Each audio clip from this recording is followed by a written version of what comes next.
아침마다 말씀으로 밝은 빛을 채우네. 오늘 본문 내용은 이스라엘 백성들이 포로 생활을 하다가 이제 예루살렘에 들어와서 성전을 재건하기 시작하는데, 그 재건하는 그들을 방해하는 사람들이 행했던 그 일을 이야기합니다. 그들은 성전 건축을 방해하려고 페르시아 왕에게 고발 편지를 보냅니다. 그 고발 편지를 보내는 내용이 오늘 본문의 내용입니다. 자, 그들이 페르시아 왕에게 어떤 내용의 고발장을 보내느냐? 그 편지를 받는 사람은 페르시아 왕 아닥사스다라는 왕입니다. 그러니까 고레스 왕 이후에 이어진 왕이었죠. 근데 이제 그에게 보낸 편지가 뭐였냐면, 예루살렘은 반역의 도시였다. 그래서 왕들에게 피해를 주었다 하는 거죠. 그래서 예루살렘은 왕에게 유익한 것이 아니다 하는 그런 내용을 썼고요.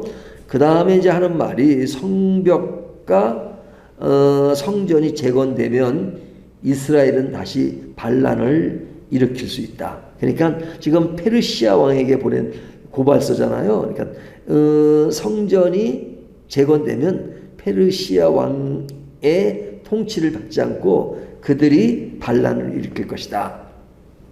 그러면서 왕에게 바치는 조공, 세금 이런 것도 바치지 않게 될 것이다.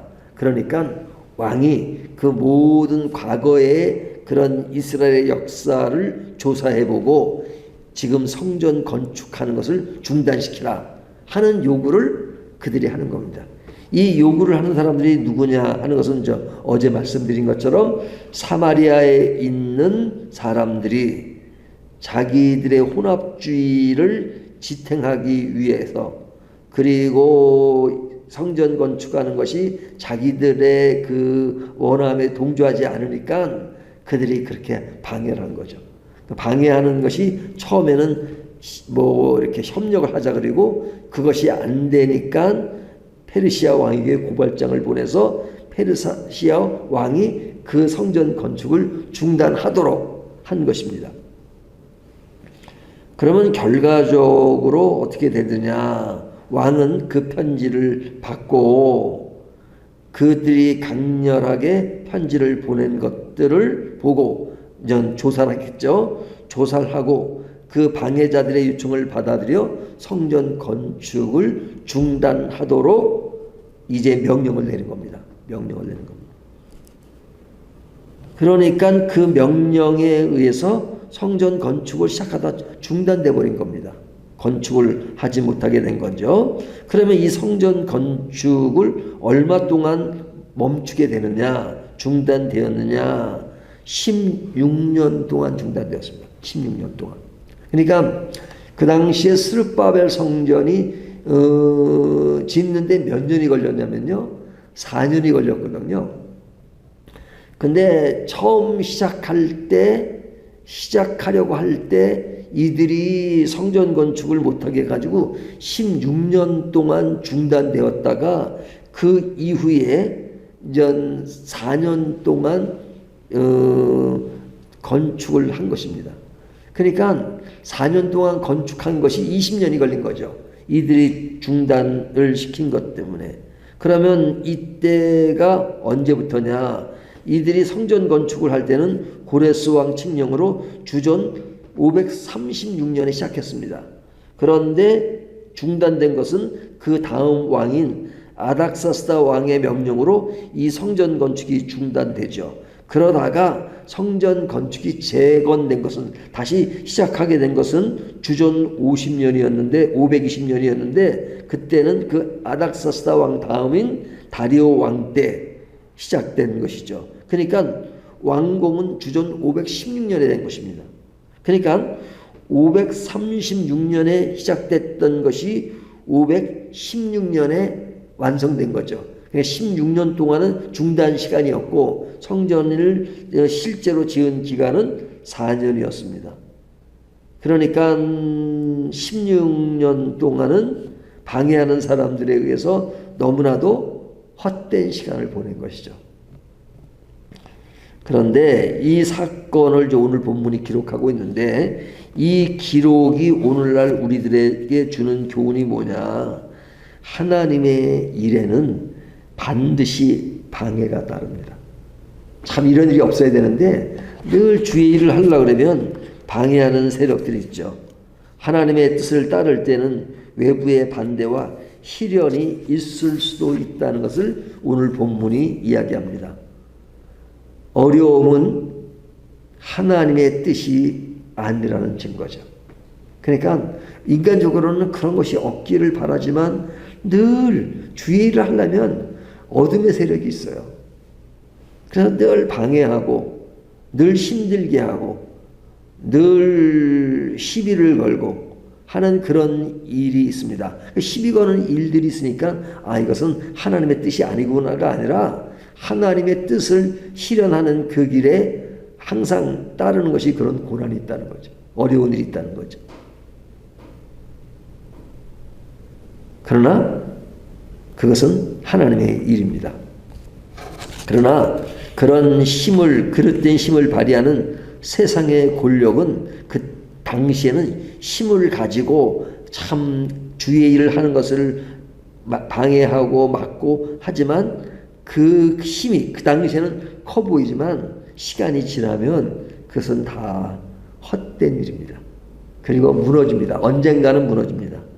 그러니까 아닥사스다 왕의 명령은 하나님의 계획을 막으려 했지만 결국은 막지 못해요. 그도 죽고 그리고 그 다음 세대에 그것이 이루어진 것을 볼 수가 있죠.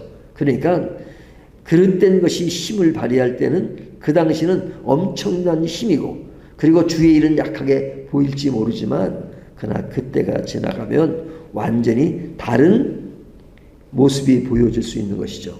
그렇기 때문에 신앙은 인내와 기다림의 싸움입니다.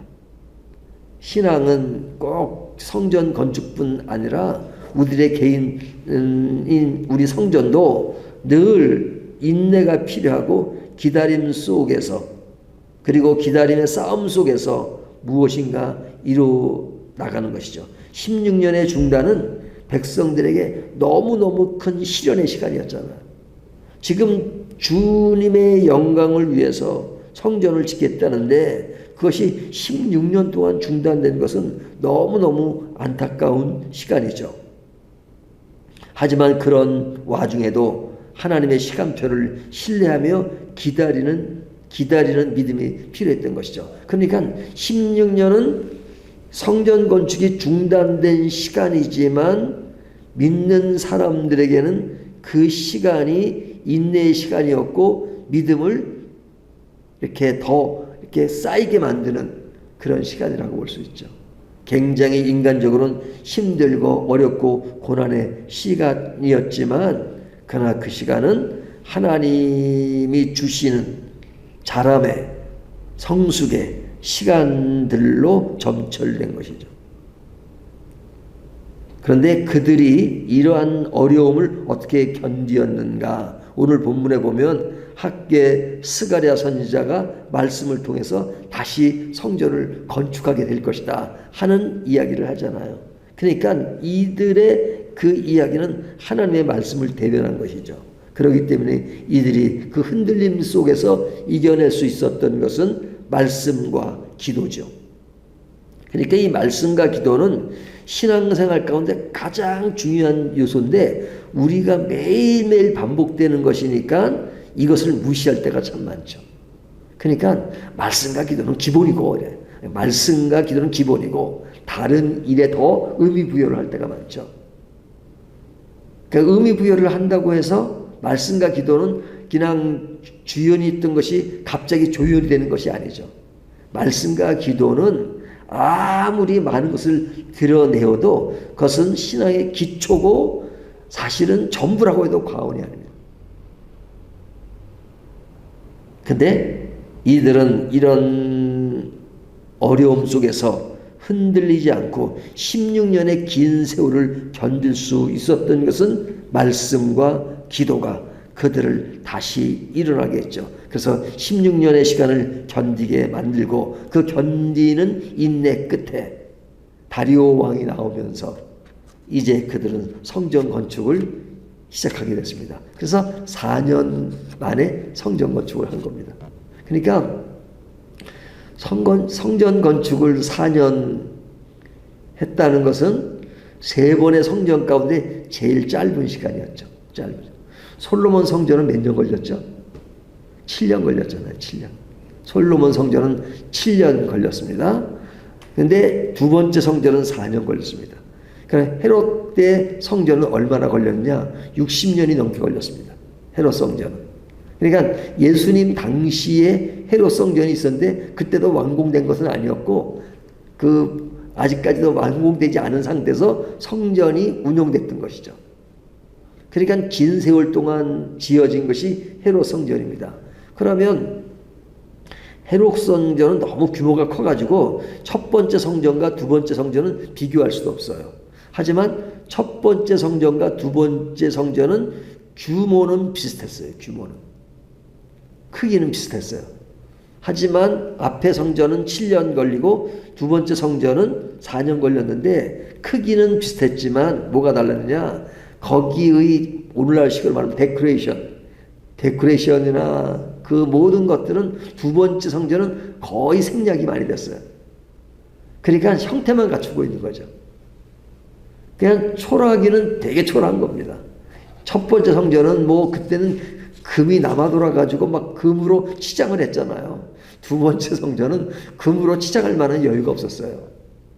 왜?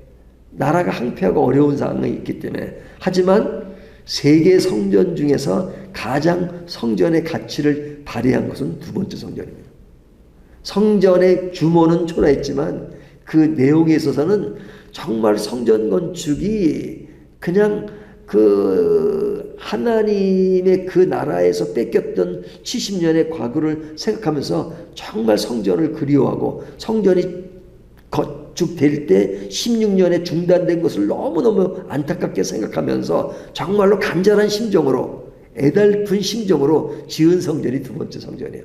초라하기는 되게 초라해요. 하지만 그때의 마음은 첫 번째나 세 번째나 비교할 수 없을 만큼의 그런 하나님에 대한 마음과 그래서 내적으로 보면 굉장히 아주 끈끈한 그리고 하나님의 열정이 있던 그런 성전이라고 할 수 있죠. 그것이 어떻게 가능했느냐? 어려운 환경? 요즘은 그런 것을 헝그리 정신이라고 하는데 정말로 아주 인생의 밑바닥까지 내려간 상황에서 오직 바라볼 것은 하나님밖에 바라볼 수 없는 상황에서 하나님만 의지하며 지어진 성전인데 그때 그 모든 것들을 지배했던 그 배경은 뭐였냐? 기도와 말씀이었습니다. 그거 외에는 없었어요. 돈이 있고 금이 있고 그러면요, 말씀, 기도 의지하지 않아도 할 수 있는 여건이 다 형성됐는데요. 굳이 기도하지 않아도 말씀 그렇게 보지 않아도 그냥 우리가 가지고 있는 능력으로 다 할 수 있다고 생각하니까 하나님을 믿는 게 아니라 지금 환경과 현실과 능력을 믿잖아요. 하지만 두 번째 성전은 오직 믿을 것이라고는 하나님밖에 없었거든요. 말씀과 기도로서. 그러니까 그때가 간절했고 그때가 진짜 신앙의 진짜를 드러낸 것이죠. 오늘 본문에서 그런 방해하는 사람들의 규모 속에서도 하나님의 뜻을 이루고 극복할 수 있었던 것은 하나님을 향한 간절한 마음이었다. 그 간절한 마음이 그들의 말씀과 기도 속에 너무너무 깊이 풍요롭게 들어있는 것을 볼 수가 있죠. 오늘도 나의 삶은 지금 어떤 길을 갖고 있느냐. 사람들은 자꾸만 풍요만 달라 그래요. 풍요만 주면 그냥 자기 능력으로 모든 걸 행하죠. 하지만 나에겐 좀 풍요가 없지만 그러나 하나님 사랑을 향한 간절한 마음은 외적인 풍요보다 내적인 풍요를 만들고 그 내적인 풍요 안에는 하나님의 사랑으로 하나님의 은혜로 가득 차게 만듭니다. 오늘도 이 가득 찬 하나님의 은혜를 함께 느끼시기를 주님의 이름으로 축원합니다.